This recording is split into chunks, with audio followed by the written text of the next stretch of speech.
අයිබෝවන් යාළුවනේ ඔයාලව පිළිගන්නවා අපේ YouTube channel එකට.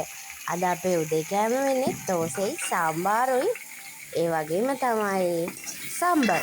ඉතින් මේ හැදෙන්නේ අපේ සාම්බාරු එක.